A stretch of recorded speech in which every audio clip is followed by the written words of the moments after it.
Los traumatismos craneoencefálicos, mejor conocidos como TCE, son una importante causa de daño cerebral y de alteraciones neuropsicológicas en personas de todas las edades. Representan también la principal causa de déficits cognitivos en niños, adultos jóvenes y pues demás. También tenemos que tener en cuenta que en muchos países industrializados los TCE son la principal causa de muerte en jóvenes. Entre los desencadenantes de un TCE, cabe destacar que están los accidentes de tráfico, con más del 50% de los casos, las caídas, los accidentes laborales o las agresiones.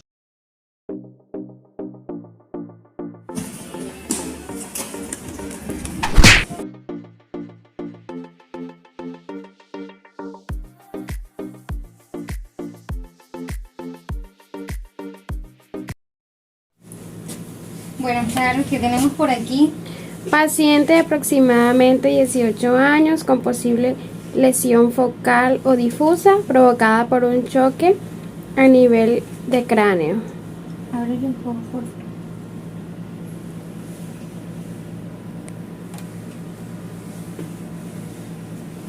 Los TCE pueden producirse por la acción de un objeto externo que choca contra el cráneo y lesiona directamente una zona del encéfalo o como consecuencia del desplazamiento brusco que hay del cráneo y de la acción de las fuerzas centrífugas que actúan haciendo que el encéfalo pueda llegar a golpearse internamente contra los polos anteriores y posteriores del hueso. La lesión que presentará el paciente, en este caso focal, afectará un área concreta del cráneo o del encéfalo, produciendo alteraciones psicológicas secundarias a la lesión en esa zona.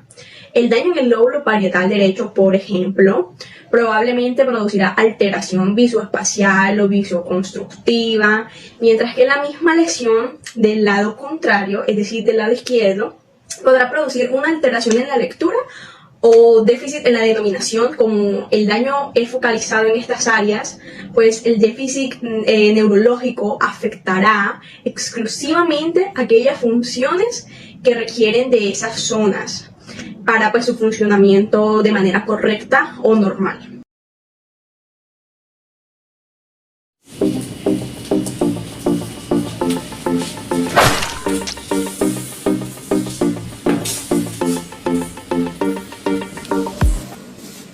Paciente con posible contusión craneal y pérdida de la memoria y la conciencia. En este caso tenemos la contusión cerebral. Es la lesión focal que recibe el cerebro, bien por la acción de un agente que choca contra el cráneo, o por la consecuencia mecánica de la aceleración o desaceleración muy brusca que hace que el encéfalo choque contra el cráneo.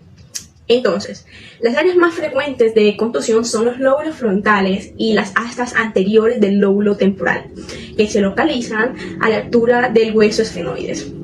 En los casos en que este proceso mecánico es excesivamente brusco, el cráneo, tras golpear con el hueso por la zona anterior, puede rebotar y lesionar también el polo posterior.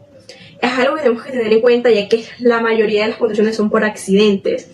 Entonces, con la consecuencia de la lesión en la región occipital, las contusiones cerebrales son más graves que las conmociones y pueden provocar cambios estructurales visibles con técnicas de neuroimagen. Eso es algo que tenemos que tener muy en cuenta. ¿Dónde estoy? Me duele la barriga. No sé qué me está dando. Siento mal. Ayúdenme, por favor. Siento mal. El señor tiene la tensión arterial muy alta. Señor, ¿puede levantar el brazo, por favor? No puedo casi moverlo. ¿Cómo no le escucho? No puedo moverlo, casi alzarlo.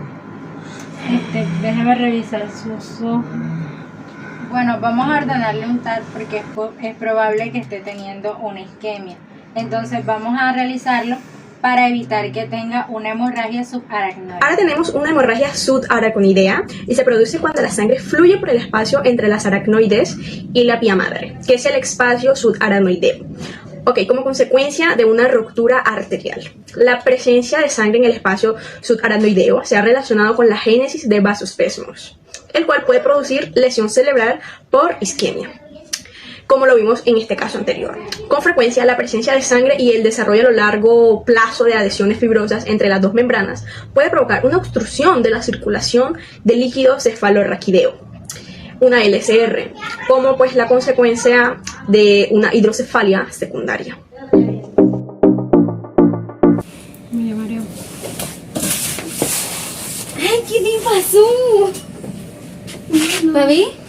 No, solo ¿No te duele? No, pero no es nada. ¿Segura? Sí, seguro. Bueno, está bien.